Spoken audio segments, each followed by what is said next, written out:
Hello everyone, welcome back to Udaan Vidyapeeth. This is Ritik Mishra from Udaan Vidyapeeth and 2, 4, 5, 6 के paper already हो चुके हैं. ठीक है, शिफ्ट 1 शिफ्ट 2 हो चुकी है.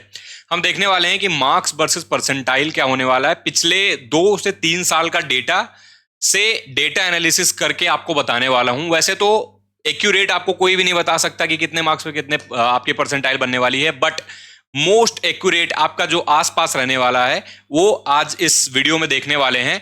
ज्यादा इधर उधर ना करते हुए क्विक एनालिसिस एक बार देखते हैं और एक्सपेक्टेड कट ऑफ क्या रहने वाला है इसके ऊपर भी बात करेंगे. जो लोग नए हो सब्सक्राइब करो, क्योंकि यहां से लेकर के तुम्हारे कॉलेज काउंसलिंग में जो भी इंपॉर्टेंट, चाहे वो जोसा काउंसलिंग हो, एनआईटी, आईआईटी, जीएफटीआई के लिए, चाहे वो स्टेट काउंसलिंग हो, चाहे वो सेंट्रल काउंसलिंग हो, सारी ऑल टाइप की काउंसलिंग कवर करेंगे. तुम्हें गाइड करेंगे, तुम्हें ब्रांच कौन सी लेनी है, तुम्हें कॉलेज कौन सा मिल रहा है, बेस्ट तुम्हारी रैंक पे क्या मिल रहा है, सब कुछ बताएंगे. तुम्हें एक एक चीज गाइड करेंगे. तो सब्सक्राइब रहना और व्हाट्सएप ग्रुप जो यहाँ पे डिस्क्रिप्शन में दिया गया है वो जरूर ज्वाइन कर लेना, क्योंकि वहां सारी इंपॉर्टेंट अपडेट्स हम लोग काउंसलिंग के बारे में देते रहते हैं. तो शुरू करते हैं फटाफट. लेकिन उससे पहले मैं तुम्हें थोड़ा सा बता देता हूं कि क्या सिनेरियो रहा है. अगर तुम बात करो जनवरी 2026 की, मतलब कि अभी जो तुम्हारा इससे पहले जनवरी सेशन हुआ था उसमें अप्रोक्सीमेट कितने परसेंटाइल पे जो है तुम्हारी शिफ्ट में कितने मार्क्स पे क्या बना हुआ था. ठीक है, तो ये मैंने डेटा इसलिए रखा हुआ है ताकि इसी के आसपास आपका जनवरी में कहीं ना कहीं बना हुआ था. वो 21 की बात करें, 22 की बात करें, 23 की बात करें या 24 की बात करें. ठीक है, तो इसी के आसपास आपका रहा है. ठीक है, अब अगर मैं 26 का अप्रैल का एनालाइज करने जाऊंगा तो मैं कहीं ना कहीं इसको दिमाग में रखूंगा. नंबर ऑफ कैंडिडेट जो अपीयर हुए हैं वो भी दिमाग में रखना है.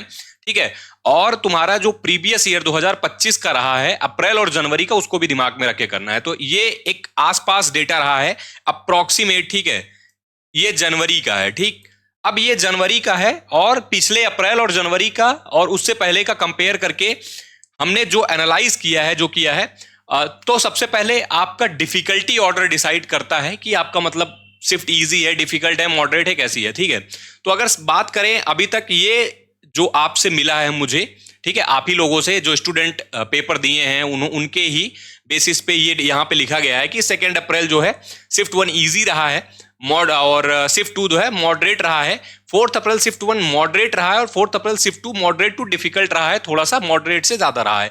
इजी टू मॉडरेट रहा है 5 अप्रैल तुम्हारा शिफ्ट 1 और 5 अप्रैल शिफ्ट 2 तुम्हारा डिफिकल्ट रहा है. बट मोस्ट डिफिकल्ट शिफ्ट जो मुझे लगी और जो बच्चों ने बताया वो है 6 अप्रैल शिफ्ट 1 की, अभी तक जो पेपर हुए हैं, और मॉडरेट टू डिफिकल्ट रहा है तुम्हारा 6 अप्रैल शिफ्ट 2. अब तुम्हें अपने मार्क्स परसेंटाइल कैसे देखने हैं. देखो, एक्यूरेट कोई भी नहीं बताने वाला है, ये गारंटीड है. कोई भी तुम्हें एक्यूरेट बता रहा है तो गलत बता रहा है. ठीक है, बट अप्रोक्सीमेट एक रेंज तुम्हें मिल जाएगी जिससे तुम्हें प्रॉपरली एक आइडिया हो जाएगा तुम्हारा क्या होने वाला है.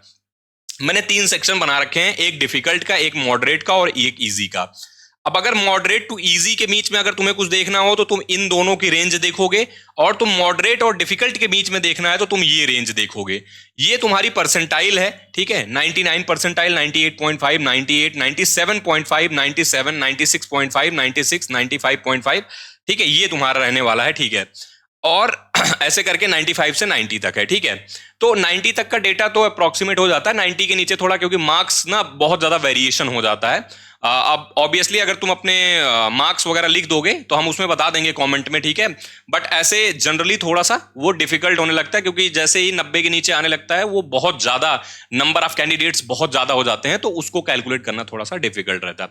अब अगर बात करें, अगर तुम देख लो, अगर तुम्हें मान लो तुम्हारी कोई शिफ्ट है, मैं मान लेता हूं तुम्हारी 2 अप्रैल की शिफ्ट है. ठीक है, शिफ्ट 2, 2 अप्रैल की शिफ्ट 2 है, तो तुम्हें अपनी परसेंटाइल कैसे देखनी है. अगर तुम्हारी 2 अप्रैल की शिफ्ट 2 में पेपर मॉडरेट रहा है तो तुम मॉडरेट वाले सेक्शन में देखोगे. तो अगर तुम्हारे 185 के आसपास मार्क्स बन रहे हैं तो योर परसेंटाइल विल बी 99. 173 बन रहे हैं तो योर परसेंटाइल विल बी 98.5.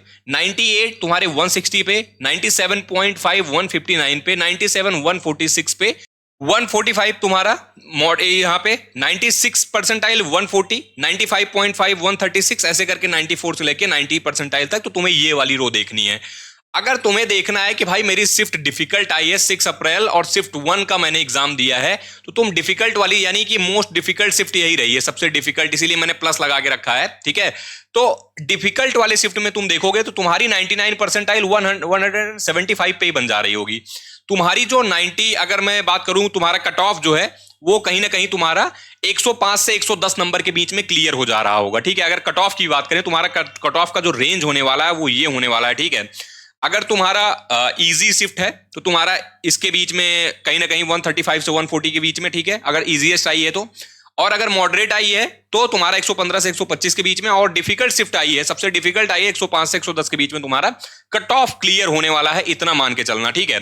अब ऐसे करके अगर तुम्हारी सबसे इजी शिफ्ट आई है, जो मैं इजियर जिसको मानता हूं, जो पहली शिफ्ट थी 2 अप्रैल की, तो वो अगर तुम्हें देखना है तो तुम्हें ये नीचे वाला रो देखना है, यहां पे तुम्हारा रिस्पेक्टिव परसेंटाइल, जितने तुम्हारे नंबर यहां पे बन रहे हैं, ठीक है, उसके रिस्पेक्टिव में। अब अगर तुम्हें मॉडरेट टू डिफिकल्ट देखना है तो तुम ये रेंज देखोगे, मॉडरेट टू डिफिकल्ट वाली, तो तुम्हारा 185 से 175 से 185 के बीच में तुम्हारा कहीं ना कहीं 99 परसेंटाइल बन रहा होगा, अगर तुम्हारे नंबर इसके बीच में है। तुम्हारे नंबर इसके बीच में है तो 98.5, अगर तुम्हारे नंबर 137 से 146 के बीच में है तो 97 परसेंटाइल बन रहा होगा।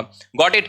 एक आई थिंक जो मैं समझाने की कोशिश कर रहा हूं वो तुम्हें आइडिया लग गया होगा। तुम्हें एक रेंज मिल जाएगी जिससे मैं एकदम नहीं कहूंगा कि एकदम पिन पॉइंट एक्यूरेसी मिलेगी, बट हाँ तुम्हें वो डेटा मिल जाएगा जिससे तुमको आइडिया लग जाएगा कि मुझे कितनी परसेंटाइल बन रही है और तुम्हारे परसेंटाइल के बेस पे क्या कॉलेज मिलने वाले हैं, ठीक है। ये इसके वीडियो लगातार आने वाले हैं, हर रेंज में 90 से लेके 99 तक, फिर 80, फिर 80 से 70, 70 से 60, 60 से 50, मतलब बहुत सारे वीडियोज आने वाले हैं, तो सब्सक्राइब करके रखना, ठीक है। और व्हाट्सएप ग्रुप जरूर ज्वाइन कर लेना। अब बात कर लेते हैं हम एक्सपेक्टेड कितना क्या रहने वाला है तुम्हारा कट ऑफ, ठीक है।